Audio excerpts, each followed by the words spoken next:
का चूँकि आज एनुअल डे है, वार्षिकोत्सव है, सो इस छोटी लेकिन महत्वपूर्ण यात्रा में अगर ये अस्पताल अपनी अभिव्यक्ति करता तो कुछ शायद इस तरह करता। चलता चला चलता चला, चलता चला चलता चला, कभी थोड़ा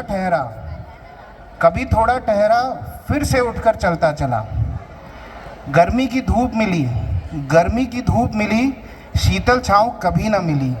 गर्मी की धूप मिली, शीतल छाँव कभी न मिली, फिर भी मैं चलता चला। रास्ते में पत्थर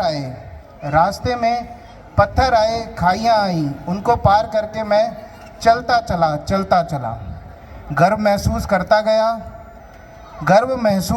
गया, विजय के उन्माद में चलता चला।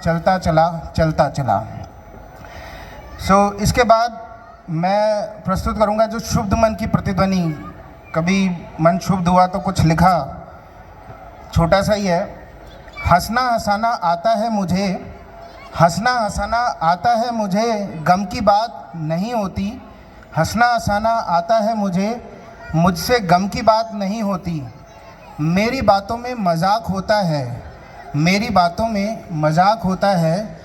हर बात मजाक नहीं होती। मेरी बातों में मजाक होता है, मेरी हर बात मजाक नहीं होती। किसी से कुछ नहीं कहता मैं, मगर फिर भी कहते हैं लोग कि बहुत कुछ कहता हूँ मैं। किसी से कुछ नहीं कहता हूँ मैं, मगर फिर भी कहते हैं लोग कि बहुत कुछ कहता हूँ मैं। कुछ कहा तो न जाने क्या कुछ कहेंगे लोग, बस यही सोचकर अक्सर चुप रहता हूँ मैं। बुराई इसलिए नहीं पनपती कि बुरा करने वाले लोग बढ़ गए हैं।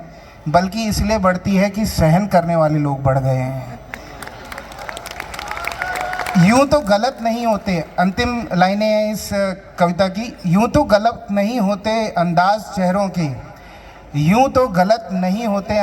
चेहरों के, लेकिन लोग वैसे भी नहीं होते जैसे नज़र आते हैं।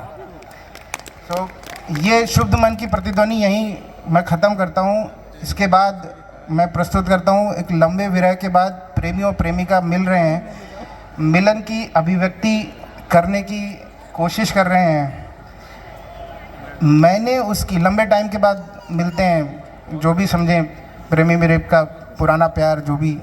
मैंने उसकी पेशानी को चूमने की बजाय, पेशानी is forehead, to avoid any confusion, पेशानी इज़ फोरहेड। बिकॉज जब मैंने पहली बार इसको सुनाया आकाश को तो कुछ और ही मतलब निकाला था, यूरोलॉजिस्ट के हिसाब से निकाल लिया उसने। तो मैंने उसकी पेशानी को चूमने की बजाय, मतलब प्रेमी प्रेमिका आमने सामने है और प्रेमी बोल रहा है, मैंने उसकी पेशानी को चूमने की बजाय उसके पाँव की उंगलियों की पोरों को चूमा। पोरों यानी फिंगर टिप्स। मैंने उसकी पेशानी को चूमने की बजाय पाँव की उंगलियों के पोरों को चूमा। उसके पैरों की उंगलियों के नाखूनों में नेल पॉलिश नहीं थी। एक धूल जमी हुई थी जो केवल मुझसे मिलने के लिए चलने पर उसके पाँव पर लिपटी हुई थी। केवल मुझसे मिलने के लिए चलने पर उसके पाँव पर लिपटी हुई थी। उसके होठों पर न सुर्खी थी न गालों पे लालिमा। बस एक पपड़ी जमी हुई थी जो लंबे सफ़र में शायद पानी न मिलने के कारण सूख आए होठों पर जम गई थी। उसके होठों पर जम गई थी। उसके बाल अस्त व्यस्त थे। न उनमें से मादक खुशबू आई, न उन्होंने उड़कर मेरे गालों को छुआ। उसके उलझे हुए बाल बता रहे थे कि मुझ तक आने के लिए कितनी उलझनों से गुजरी होगी वो। उसके उलझे हुए बाल बता रहे थे कि मुझ तक आने के लिए कितनी उलझनों से गुजरी है वो। मैं इससे पहले कि उसके बाल सुलझाता, उसने प्यार से मेरे बालों को सहला दिया। मैं इससे पहले कि उसके बाल सुलझाता उसने प्यार से मेरे बालों को सहला दिया। मेरी आंखों से 2 मोती बरसे, मेरी आंखों से 2 मोती बरसे और उसके पाँव की पौर भिगो गए जिन पे धूल जमी हुई थी।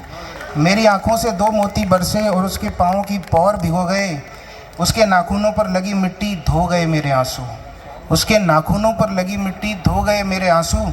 वो मेरे आंसू पोंछ रही थी और मैं उसके पाँव में लगी धूल। वो मेरे आंसू पोंछ रही थी और मैं उसके पाँव में लगी धूल। बस उस रात यही सब हुआ जब हम पहली बार मिले थे। बहुत समय बाद जब हम पहली बार मिले थे, उस रात यही सब हुआ। अब बस